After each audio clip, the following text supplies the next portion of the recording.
Desde os primeiros instantes da etapa de Jeddah, ficou evidente que algo não encaixava no fim de semana de Gabriel Bortoleto. O piloto brasileiro, que vinha carregando consigo um crescente peso de expectativas dentro da Sauber ou Audi, chegou à Arábia Saudita com a missão de confirmar a evolução mostrada em etapas anteriores, mas logo percebeu que o circuito de alta velocidade, curvas cegas e exigência aerodinâmica extrema não estava disposto a facilitar nada. A cada saída dos boxes, a cada volta lançada e a cada tentativa de ajuste, a sensação de que o fim de semana estava escapando pelos dedos se tornava mais forte, quase palpável.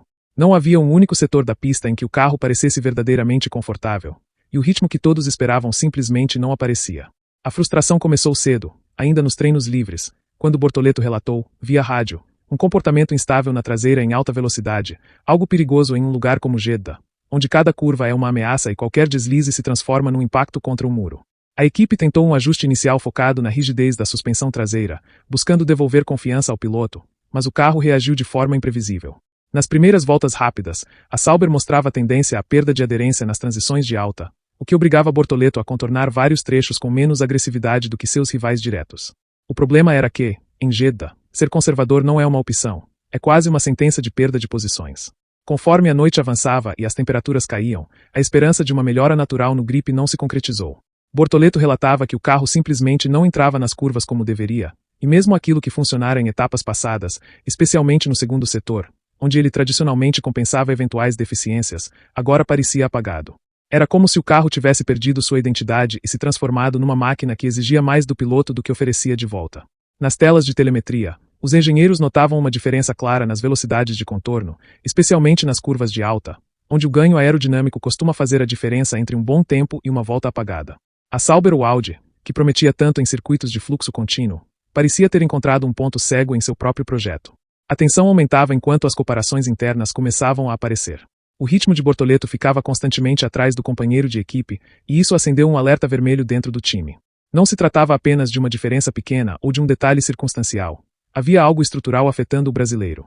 A equipe até cogitou a possibilidade de um problema mecânico persistente que não estivesse visível no diagnóstico inicial, como uma falha sutil no diferencial ou algum dano aerodinâmico não evidente. Mas nada foi encontrado nos check UPS posteriores. Era quase cruel observar um piloto tão técnico, tão bom na leitura de pista e tão dedicado ao processo de evolução, ser incapaz de extrair performance de um carro que, pelo menos no papel, deveria lhe dar uma base competitiva. À medida que o fim de semana avançava, a pressão emocional começava a pesar. Bortoleto sabia que Jeddah não é um circuito onde se pode improvisar. Não é um lugar para heróis solitários tentando arrancar tempo de um carro instável. A pista exige sintonia perfeita entre piloto e máquina, exige confiança plena em cada entrada de curva, e essa confiança simplesmente não existia para ele. Alguns repórteres já começavam a comentar que o brasileiro parecia desconfortável, talvez até abatido, e que sua linguagem corporal revelava uma luta interna entre manter a calma e aceitar que, pelo menos naquele momento, o carro estava fora do alcance ideal. Para piorar, o time vinha testando configurações alternativas que não davam o retorno esperado. Um pacote aerodinâmico de menor arrasto foi experimentado, com o objetivo de melhorar as velocidades finais nas longas retas, mas o sacrifício na carga aerodinâmica nas zonas de alta acabou sendo brutal. Bortoleto relatou imediatamente que o carro parecia solto demais, quase impossível de confiar em trechos cruciais. Voltou-se então ao acerto original, mas com pequenos ajustes buscando equilibrar um conjunto que já parecia perdido. Cada mudança era como tentar apagar um incêndio com as mãos, doloroso, inútil e desesperador. Nos boxes, os engenheiros tentavam manter a serenidade, mas todos sabiam que o cenário estava se complicando rapidamente. A cada tentativa falha, diminuía o tempo disponível para compreender a raiz do problema. O cronômetro era implacável, e Jeddah, com suas condições peculiares e exigentes, não perdoa atrasos na adaptação. A possibilidade de uma classificação difícil começou a ser tratada como provável, quase inevitável, e a equipe teve que ajustar a própria estratégia mental do fim de semana, passando de um plano agressivo para uma abordagem defensiva, tentar minimizar danos em vez de buscar resultados expressivos. O humor no paddock também não ajudava. Outros pilotos mostravam evolução constante, e a Sauber ou Audi parecia ter perdido o trem do acerto ideal. Rivais diretos, como Williams, Haas e até Alpine, demonstravam uma leitura mais clara da pista. Bortoleto, mesmo talentoso, não conseguia lutar contra a combinação de um acerto deficiente e um carro que não lhe oferecia a confiança necessária para atacar os limites. Em várias voltas, sensores indicavam que ele levantava o pé mais cedo do que o habitual em trechos onde costumava ser valente, e isso, numa pista como Jeddah, significa automaticamente uma volta comprometedora. Com isso, começaram a surgir questionamentos sobre até que ponto o problema era puramente técnico ou se também havia um componente mental envolvido. Jeddah é uma pista que exige cabeça fria, mas também exige coragem extrema, e quando o carro não colabora, o limite entre ousadia e risco mortal se torna muito estreito. Bortoleto, apesar de maduro, sabia que um erro ali poderia custar caro. Não era o momento para heroísmos, e isso afetava diretamente sua capacidade de extrair até o último milésimo. Alguns analistas chegaram a comentar que o brasileiro estava sendo cauteloso demais, mas quem conhece o circuito sabe que não havia outra escolha sensata. Nos bastidores, a equipe trabalhava em simulações, estudando telemetria e revisitando dados das etapas passadas em busca de algum padrão que pudesse explicar essa queda brusca de performance. O mais frustrante, porém, era a ausência de um culpado claro. Nada saltava aos olhos. Nenhum erro grotesco, nenhum dano evidente, nenhum bug de software, nada que justificasse tão claramente o desempenho abaixo do esperado.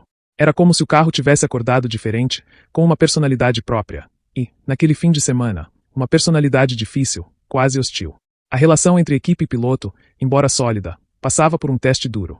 Bortoleto tentava manter a compostura, mas a frustração transparecia em pequenas frases no rádio, no tom de voz, nos olhares rápidos lançados aos engenheiros após cada saída frustrada.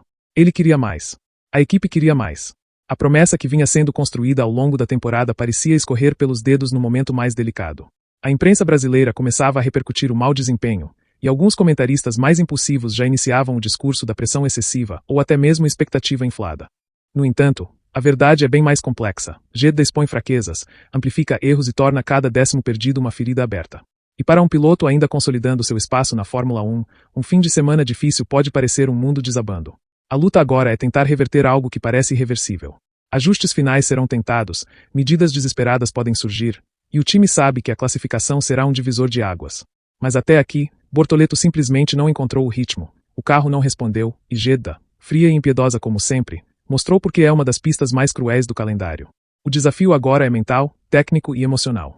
A corrida se aproxima, e o brasileiro enfrenta um dos momentos mais difíceis de sua temporada. Não se trata apenas de recuperar posições, trata-se de recuperar a confiança. E, neste ponto do fim de semana, essa talvez seja a batalha mais